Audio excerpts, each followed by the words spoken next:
Hello friends, welcome back to channel महापुरुषों की बातें। सत्संग जी सबको प्यार भरी राधा स्वामी। आइए सुनते हैं कुछ प्रेरणादायक वचन। ये वचन राधा स्वामी सत्संग व्यास द्वारा प्रकाशित पुस्तक संतमत प्रकाश भाग 1 में से लिए गए हैं। इस पुस्तक के पेज नंबर 302 पर हजूर महाराज बाबा सावन सिंह जी गुरबानी के शब्द कुदरत करने हार अपारा कीते कार नाही किहु चारा पर सत्संग फरमा रहे हैं। आप फरमाते हैं, यह पहली पातशाही श्री गुरु नानक देव जी की बानी है, सुनने और विचार करने योग्य है। कहते हैं वह मालिक सारे खंड ब्रह्मांडों को पैदा करने वाला है। जो कुछ उसकी रचना और कारीगरी है उसमें किसी का दखल नहीं है। वह दोहू ला शरीक है, खुद खुदा है। वह सारी दुनिया को पैदा करके रिजक दे रहा है, जीविका दे रहा है। पशु पक्षी व आदमियों को तो रिजक देता ही है, वह पत्थरों के अंदर कीड़े पतंगे उनको भी रिजक दे रहा है। जो पवन आहारी जीव हैं उनको हवा दे रहा है। जो जमीन के नीचे जीव हैं उनको वहाँ रिजक दे रहा है। मतलब यह है, वह मालिक 14 लोकों में रहने वाली कुल जीवों को रिजक दे रहा है। जिसको आप नाम कहते हैं, गुरबानी कहते हो, गुरु साहब उसी को हुक्म कह रहे हैं। यह वह ताकत है जो सारी दुनिया को पैदा करती है। कहते हैं वह अंदर भी है और बाहर भी है। ना हम उसे दूर कह सकते हैं, ना पास कह सकते हैं। क्यों? अगर पर्दा खुल जाए तो वह नज़दीक से नज़दीक है। इसके विपरीत अगर पर्दा ना खुले तो वह दूर से दूर है। करोड़ों कोस का फासला है। वह जर्रे जर्रे में व्यापक है, लेकिन उसके मिलने की पूरी व्यवस्था मनुष्य के अंदर है। ताक कहते हैं एक को। वह कुल मालिक हर एक मनुष्य के अंदर है और हर जगह मौजूद है।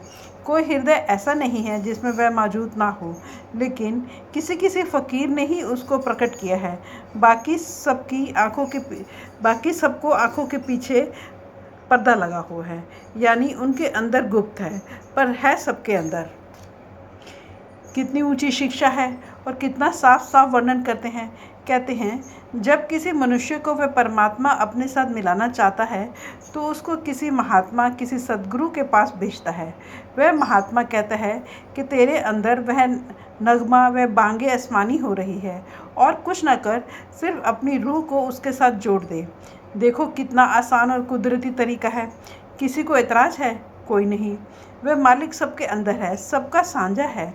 जिस प्रकार BA MA करने के लिए विद्यार्थियों को शिक्षक के पास जाना पड़ता है, इसी प्रकार परमेश्वर से मिलने के लिए भी किसी महात्मा से नाम लेकर कमाई करनी पड़ती है।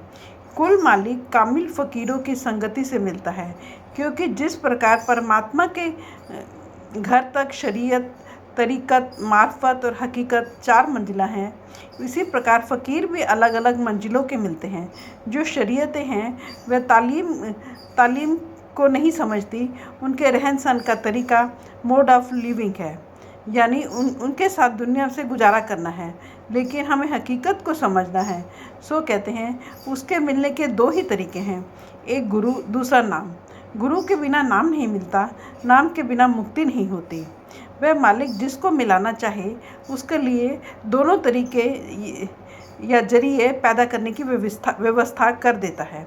कहते हैं जब वह पर्दा खोलकर रूह अंदर ले जाता है, ऐसे नज़ारे देखता है, ऐसा आनंद महसूस करता है कि रूह को बेहद खुशी मिलती है। अब सवाल पैदा हुआ कि वह खुशी किसकी कृपा से मिलती है? कहते हैं सद्गुरु की कृपा से। कहते हैं सारी दुनिया में अगर कोई ऊंची से ऊंची दौलत है तो वह नाम है। जब मौत आती है तो न मन साथ जाता है, न देह, न हाकिम, न ठाकुर, न कौम, न मजहब, न कोई रिश्तेदारी साथ जाता है। मतलब कि दुनिया का कोई भी सामान साथ नहीं जाता। साथ जाने वाला केवल नाम है। लेकिन क्या हमने कभी विचार किया है? बिल्कुल नहीं। अगर 10 दिन के लिए कहीं जाना हो तो हम सारा सामान पहले ही तैयार कर लेते हैं। यह चीज़ साथ ले जानी है, वह चीज़ साथ ले जानी है। मगर इस ओर हमारी कितनी भारी गफलत है। हमने कभी ख्याल नहीं किया कि हमें मरना है, कुछ आगे की व्यवस्था भी कर लें।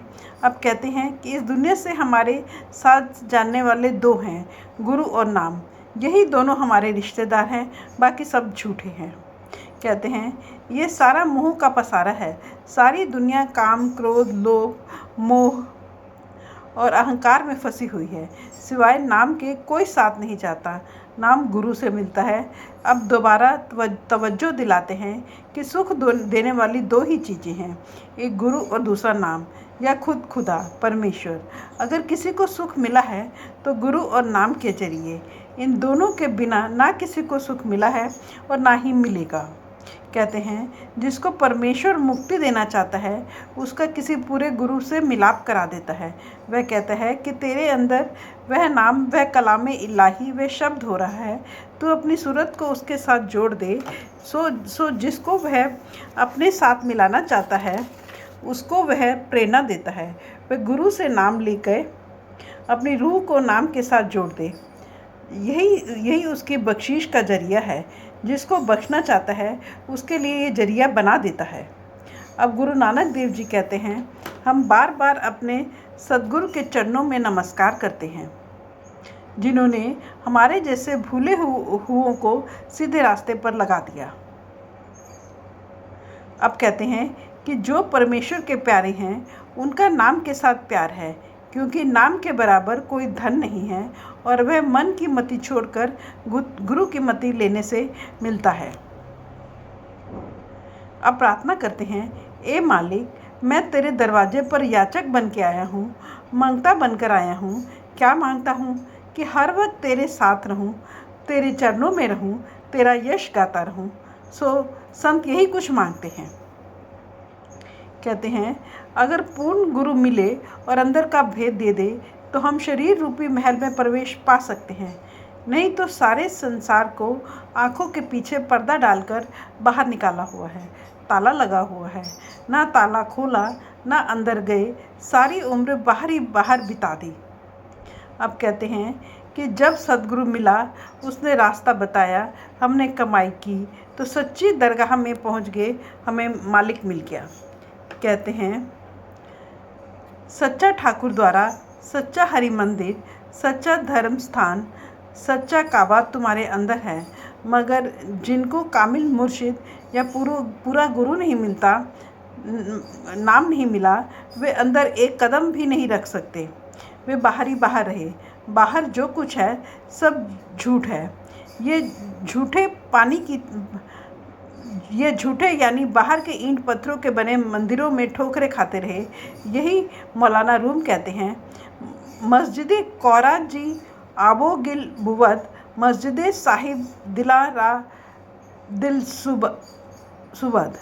कि मस्जिदें हैं पानी और मिट्टी की, मगर जो आशिकों की मस्जिद है वह उनका दिल है। फिर कहते हैं दिल बदस्त आवर क्यों हजे अकबर अस्त, अज हजारा कबा यक दिल बेहतर अस्त। कि अगर दिल का दरवाज़ा खोल लें तो काबा जाकर हज करने की ज़रूरत नहीं। आखिर में कहते हैं काबा बुंगे खलीले आजर अस्त, दिल गुजर गाहे जलीले अकबर अस्त। काबा क्या है? हजरत इब्राहिम आजर का बनाया हुआ इबादत खाना है, जहाँ संगे अस्वद नाम का पत्थर रखा हुआ है, जिसको सिजदा किया जाता है। सारी उम्र बाहर ही बाहर ठोकरें खाई, बना कुछ नहीं। कहते हैं तू अंदर जा, दिल का दरवाज़ा खोल और मालिक से मिल। मौलाना रूम फिर कहते हैं अबलहा तैजमे मस्जिद मी कुनद, अहले दिल दर साफ़ी दिल मीर रबंत। कि जो मूर्ख हैं वे बाहर ठोकरे खाते हैं, लेकिन अहले दिल यानी अंदर जाने वाले उस मालिक की तलाश अपने अंदर ही करते हैं। फ्रेंड्स, अपनी इस वीडियो को आज हम यही समाप्त करते हैं। अगली वीडियो में आगे बढ़ेंगे। Thank you.